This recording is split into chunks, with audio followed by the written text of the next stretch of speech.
Relief, but still heartache for many here in our region, anxiously watching the first full day of peace in the Middle East in weeks. It's a countdown, which is more of days and hours, which is more traumatic. We have not heard from her since October 7th. The unease being felt by people on both sides as there are still so many uncertainties with the tense situation. It kind of exhaustive. It's like, you know, these are your options. You can go here or nowhere. Plus, encampment clear out. Why the city says fire concerns mean people living in a park in Kensington have to go, and why the alternatives the mayor is promising aren't enough for some. We arrested 3 suspects responsible for multiple carjackings. And multiple auto thefts, hundreds of thousands of dollars worth of vehicles recovered. Peel police show off a high-speed crackdown on carjackers. We'll explain what commitments the premier made at today's event.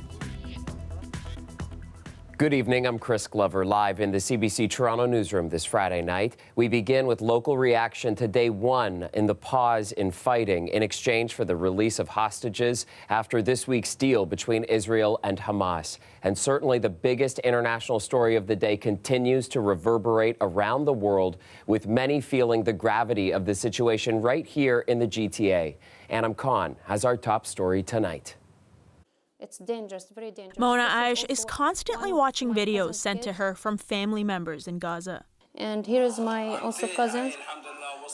This is the place they flee to. Many people, 50 people in one apartment with their kids and women. This is one of the family members. He lost 12 of his family, all of them. The Hamas-run health ministry in Gaza says more than 14,500 Palestinians have been killed since Israel's response to the October 7th Hamas attacks. When Aish heard about this week's deal between Israel and Hamas allowing for a temporary ceasefire, she wasn't impressed. I don't call it a ceasefire. You can call it a pause of killing. We're killing, but we're going to give you 4 days only to breathe. The real ceasefire is the stop and the end of ethnic cleansing, not only in Gaza, in Palestine, that's been happening in decades. Between watching the news and hearing stories from her family members, she worries about the days ahead. So it's a countdown, which is more of days and hours, which is more traumatic, more terrorizing. There are still so many uncertainties with the tense situation, says the former Canadian ambassador to Israel. What we're all wondering is whether the 50 hostages that are scheduled to be released and the 150 Palestinians is the end, or whether there will be a further set of negotiations day by day to allow more hostages out, more time for Hamas to regroup and be protected, etc. And the unease is being felt by people in the GTA on both sides of the situation. Hamas and allied groups killed 1,200 Israelis and captured around 240 hostages on October 7th. Despite today's first hostages released, Maureen Lesham's family is still waiting for her cousin to come home. We know for a fact that she was shot at least once. We have not heard from her since October 7th. It's been 6.5 weeks. We don't know if she's alive, if she's dead, if she's received medical treatment and proper medical treatment. An agonizing weight being felt by countless others as this latest dark chapter in the Middle East reaches 7 weeks tomorrow. Anam Khan, CBC News, Toronto. Now to an ongoing pressure point in Toronto. Homeless encampments growing to a point where the city says they are unsafe and need to be shut down. Tonight, the city continued clearing a large encampment in Kensington Market, and the mayor says they'll all get a spot in a shelter hotel, but some are turning down the offer and refusing to leave. Dale Manukduk has the story. City crews arrived in the early morning trying to get people who live at this encampment near College and Spadina to leave. I'm not surprised at all. Like, you know what I mean? Like, everybody's had multiple warnings. They've come before. They've done this multiple times. They come and they just clear everything out and they gut it. This time is meant to be permanent. The city says fire inspections were done and the encampment poses a significant risk due to the dense accumulation of combustible material and an excess of hoarded items. The mayor says there's been 3 fires at the encampment. There was some concern that the city would use force like when it cleared Trinity Bellwoods. But there was none of that throughout the day. Outreach workers were on site trying to assist. I know that all of the people staying in that encampment have been offered shelter hotels with wraparound services, so they would get the kind of support that they need. As of Friday afternoon, 5 people accepted the accommodations. 2 people refused to leave. It's just exhaustive because it's like, you know, these are your options. You can go here or nowhere. The church is trying to move those people's belongings off of city property and onto church ground so they can stay. We have neighbors who drop off food, drop off clothing, who volunteer at our meal programs, who have made friends in the encampment. While there were dozens of people advocating for the unhoused, some businesses say those who live at the encampment can be disruptive. There were no public bathrooms nearby, so a lot of homeless people, they come in-house to use our bathroom. And sometimes what happens, they just don't come out. For like in half an hour, 1 hour, we have to call the 911 sometimes. He's not opposed to the encampment and believes access to a public restroom would be a solution. They are people who are so often stigmatized and stereotyped and disregarded and displaced.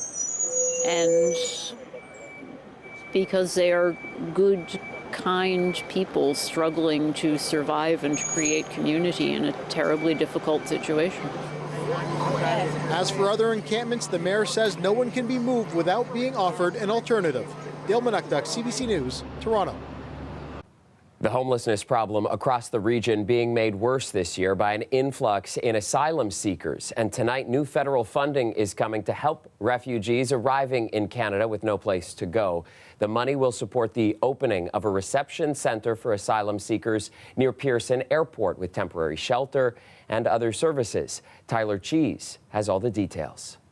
Reality is, guys, this will save lives. Canada's Minister of Diversity and Inclusion was in Brampton today to announce $7 million to open a new reception center for asylum seekers. And it will prevent another tragedy like the one we saw last week from occurring again. Last week, an asylum claimant from Nigeria died while sleeping in a tent outside the Peel family shelter in Mississauga. His death prompted calls for aid from the federal government, including from Brampton Mayor Patrick Brown. Today, Brown thanked the federal government for acting so quickly. The government of Canada stepped up, and the magnitude of this announcement is not lost on me. He says the center, which will be located near Pearson Airport, won't be operational for a few months. But in the interim, 2 smaller shelters will open with 250 spaces within weeks. The government of Canada has saved lives, prevented potentially hundreds of fatalities. Advocates are applauding today's announcement, but they say more is needed. While it is good that the federal government is absolutely stepping up and moving this initiative forward, we certainly need the federal government to come in with more dollars. She says the $7 million isn't nearly enough to cover an increasing number of claimants. According to the United Nations, Canada received more than 96,000 asylum claims between January and September of this year, 1.5 times more than the same period in 2022. And that number is expected to grow in the coming months. We know that the system will continue to feel pressures until we open up more shelter spaces, and even more importantly, until we do a deep dent into the housing crisis that we're all facing here in Ontario and across the country. Toronto Mayor Olivia Chow expressed support for the center today, writing in a statement, refugee claimants need a place to go when they arrive and an opportunity to access the immigration and refugee services they need. Chow has been calling for a welcome center for several months. Tyler Cheese, CBC News, Brampton.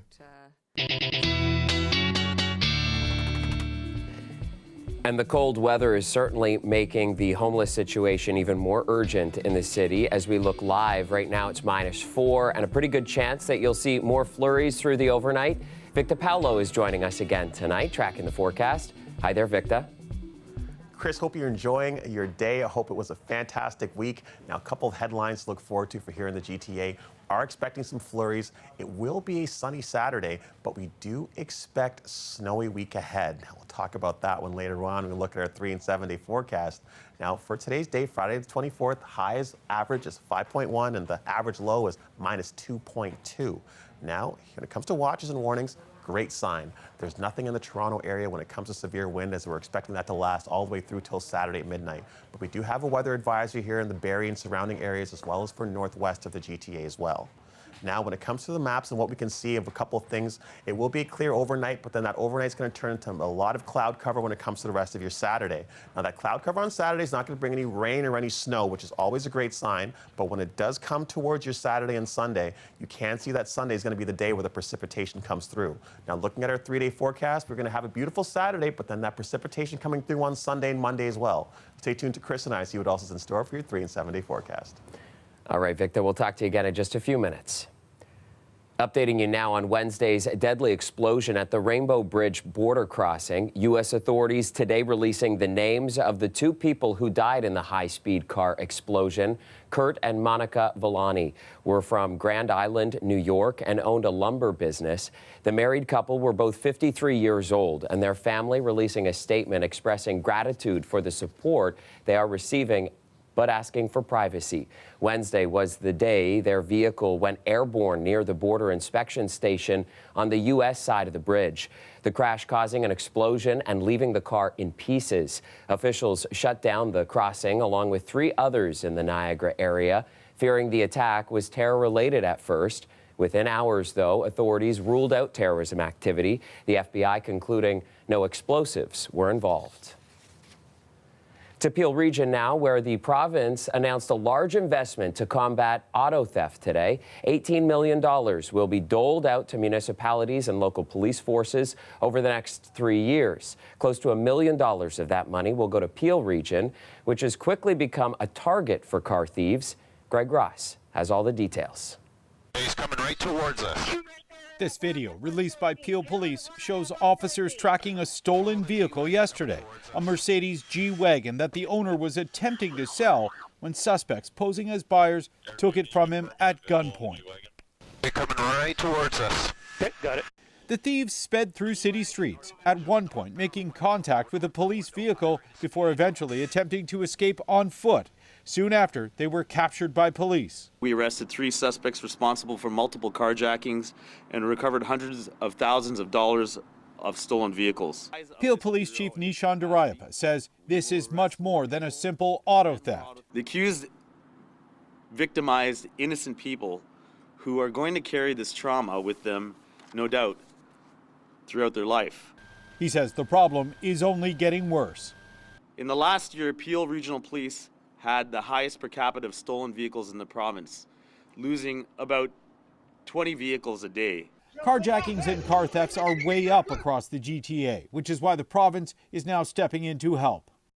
We're here to announce that 21 police services across the province, including the ones represented here today, will be receiving a total of $18 million in PAT funding over the next 3 years. Peel Police will be getting $900,000 of that money. This investment in Peel, the investments we're making across the province, will help our police services fight back against auto theft and put the criminals behind bars where they belong. This funding will support our services' ongoing efforts to enhance and strengthen investigative and enforcement capacities. The funding will also be used for things like the purchase of surveillance equipment and tracking devices, enhanced training for officers, and the development of task forces dedicated to auto theft. Greg Ross, CBC News, Toronto. Returning now with some relief over at City Hall tonight. Mayor Olivia Chow says she is confident $500 million in federal money will be coming to support Toronto's mission to build more housing. The federal government providing the city with a lengthy to-do list in order to unlock that new funding. City Hall reporter Sean Jeffords explains why the mayor says she's so sure. Mayor Olivia Chow's housing game plan is no secret to the federal government. And in recent weeks, Chow has shared a podium with a number of ministers pushing for more funding. But a letter she received this week from the federal housing minister has spelled out terms the city needs to meet to unlock $500 million in cash through a federal program. I am very confident that all the conditions will be met.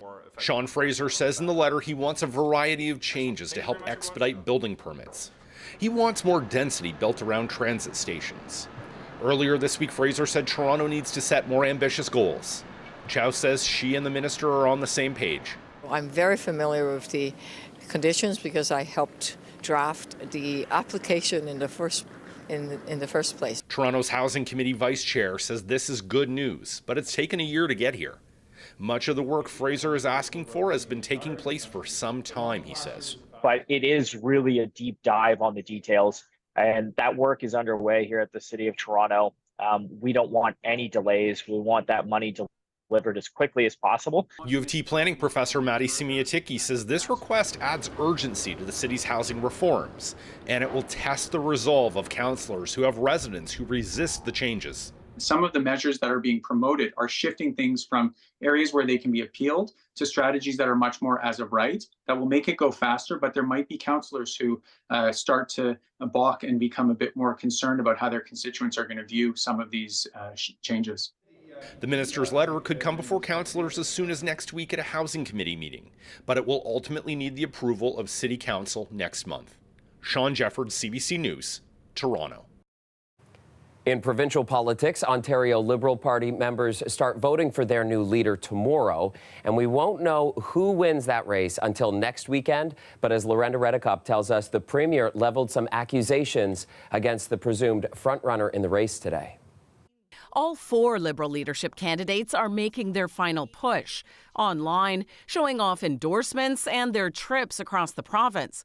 Bonnie Crombie, Nate Erskine-Smith, Ted Hsu and Yasser Naqvi are all trying to secure last-minute support.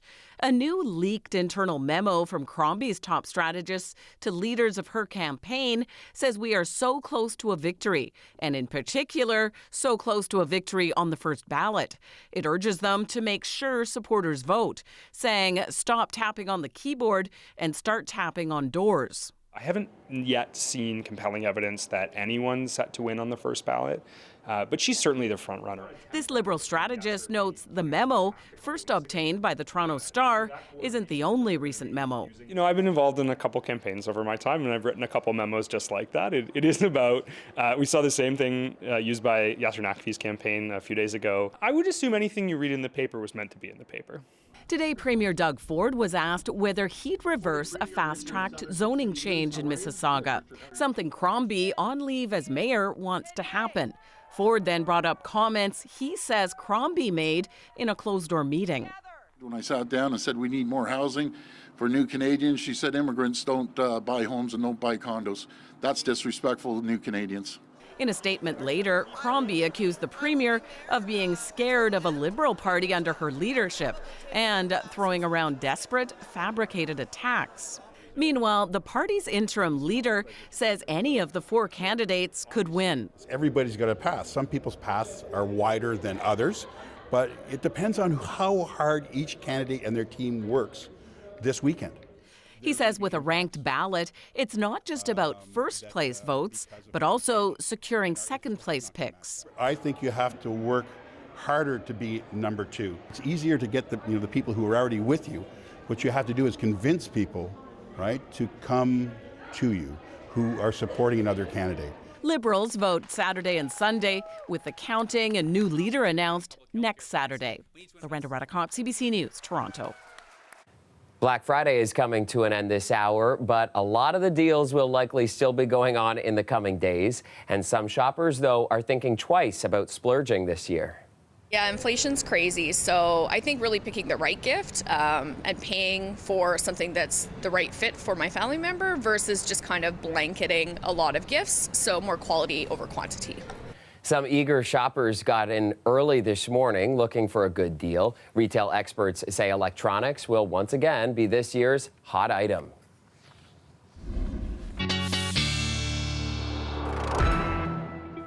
Seems like we're getting set for the first really chilly weekend of the season. So let's get back to Victa for a look at the long-range forecast. Hey there, Victa. Chris, when it comes to this weekend, I know a lot of people have plans. You got that Santa Claus parade, also those Black Friday deals. course, last longer than one day. They last all the way through to the weekend. So if you are going out and about, you're probably wondering what kind of weather am I going to be getting into? Well, let's take a look at the map of North America here. We can see that things are warming up when it comes to the west coast of Canada, but it is not completely warm because it's still -3 in Regina, still -3 in Winnipeg. We can see that it's back to seasonal temperatures with the green. But when it comes to the majority of Ontario, as well as mostly all of Quebec as well, that cold weather is settling in. And we're expecting some cooler temperatures when it comes to the rest of the upcoming week. Now, tonight's going to be -4, feeling like -9, and it will be a cold one. Make sure you're bundled up if you are outside. You don't want to be outdoors, not prepared for the weather. Now, when we're looking at watches and warnings in the region, a couple of things to note. There is no severe wind warning anymore for around the Greater Toronto area, but we can see when it comes north around the Barrie area, they are expecting a weather advisory. So if you are heading toward that area, make sure you're checking your weather to make sure you're prepared for what you're going to be getting into.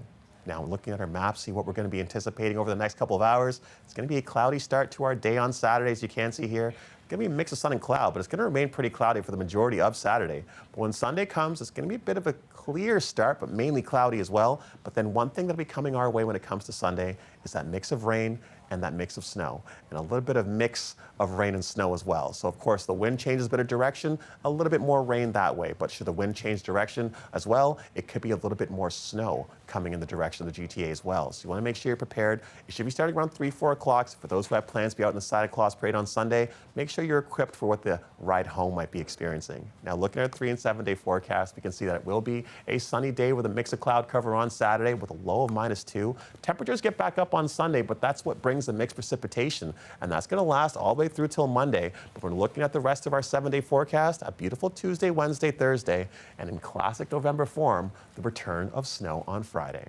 Hope you have yourselves a lovely weekend and enjoy the Santa Claus parade. Over to you, Chris. Thank you, Victor. I hope you have a great weekend as well. And as Victor was just saying, the Santa Claus Parade, of course, happening this weekend. It isn't the only winter tradition to celebrate in our city, though. Starting tomorrow, 41 outdoor ice rinks open for the season. And over the next 2 weeks, more than 50 outdoor rinks and skating trails will open. Skates, helmets, and skating aids will be free to borrow. It's part of the Welcome TO Winter program, encouraging residents to embrace winter activities. All right, no excuses. That's our show for you tonight and for the week. I'll see you back here Monday night at 11. Have a great weekend, everyone. See you next week.